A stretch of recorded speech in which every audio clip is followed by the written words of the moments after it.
lead the team in Uganda. Apart from that, the Lord Mayor is also the president of a party known as FDC Katonga, which is the party of Kizza Besigye. So he is here in his various capacities. He is a very serious lawyer, a very good lawyer. The way they have conducted the case, and some of you have seen him on the internet, huyu ni moto wa kuotewa mbali. Karibu sana, Lord Mayor. In Kiganda, Omulodi. Thank you, my dear sister, the Honorable Martha Karua. In fact, that is a household name there, and she has perfected it, Omulodi. Your Excellencies, my senior brother, Rigiji, Your Excellency Kalonzo Musyoka, and Wamaru and others who are here, the principals of different entities, and my dear sister Dorothy here from Tanzania, all of you members of PLP. PLP? PLP? Well, I'm equally honored to be here, to be part of this historic moment as you unveil this new platform. I bring you warm greetings from the people of Kampala, my colleagues, all the progressive forces. They send you warm greetings, Honorable Martha Karua, and all of you, the people of Kenya who are determined to champion the cause of change. We salute you all and congratulate you on this great milestone. In the same vein, we do wish to convey our profound gratitude to the Honorable Martha Karua for standing with us, the people of Uganda. Ladies and gentlemen, I am speaking for millions of Uganda there who admire the courage, the determination, the steadfastness of Honorable Martha Karua here.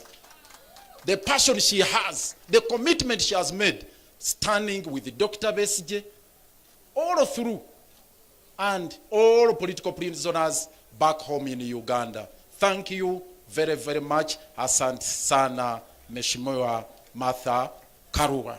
You recall Dr. Besigye was kidnapped from here on the 16th of November. And he was, was taken in a military facility where he was detained for 3 nights.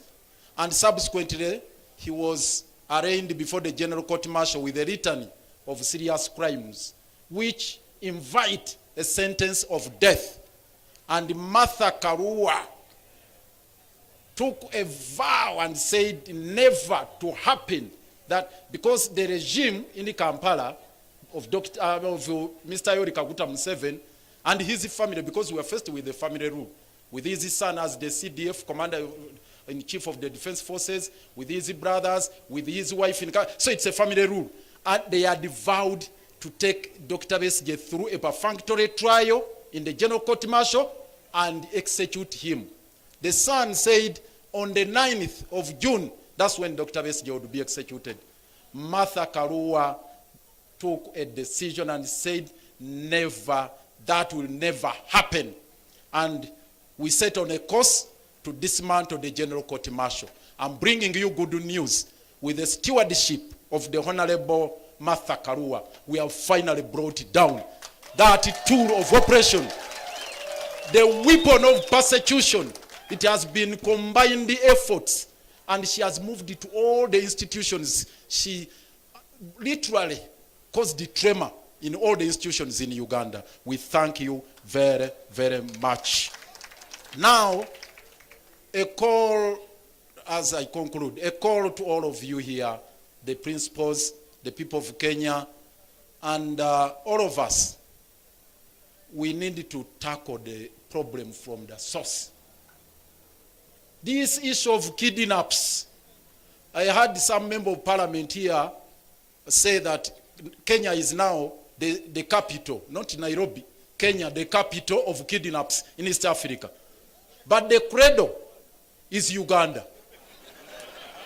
the patron of autocracy, the patron of dictatorship, the patron of oppression and suppression, repression, is none other than General Kaguta Yoweri Museveni. That's where all the problems are coming from. And I must commend the Gen Z during Mandamano who paid the visit to our embassy here. Thank you. You paid a visit, a courtesy visit.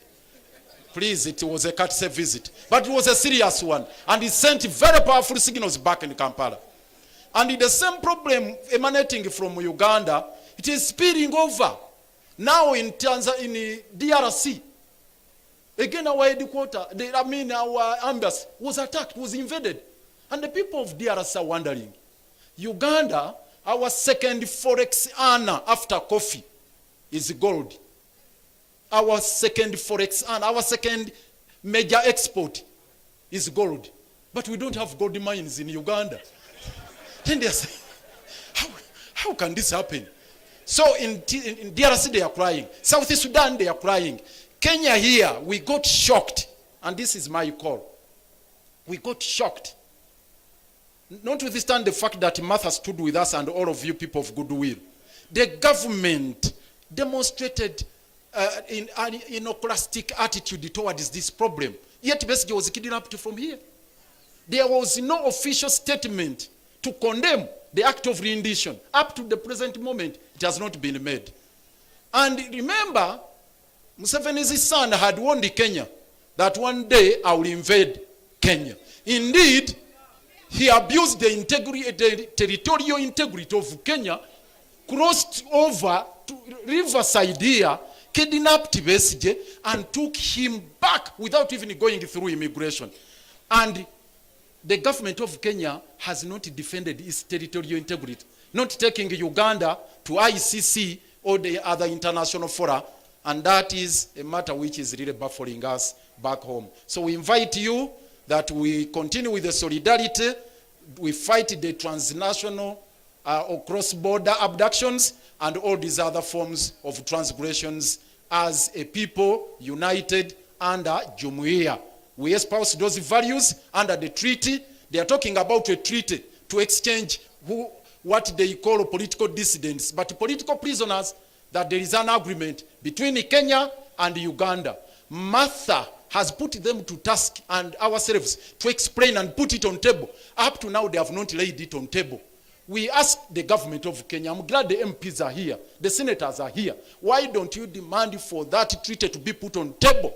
That you have an agreement between Kenya and Uganda to exchange political prisoners. That has taken us by surprise because there is a treaty which provides for the mechanism and the procedure. We have extradition laws which are being abused. So all these are serious matters we need to pursue jointly and in a concerted manner, local here in Kenya, in Uganda, East Africa level, at a continental level, and international level. Finally, Martha has mobilized quite a number of lawyers from all over Africa who are storming Uganda to fight for justice, to fight for equity, to fight for fairness. Thank you very much. The very last one, there is a senator here who attempted to sing a liberation song from Uganda.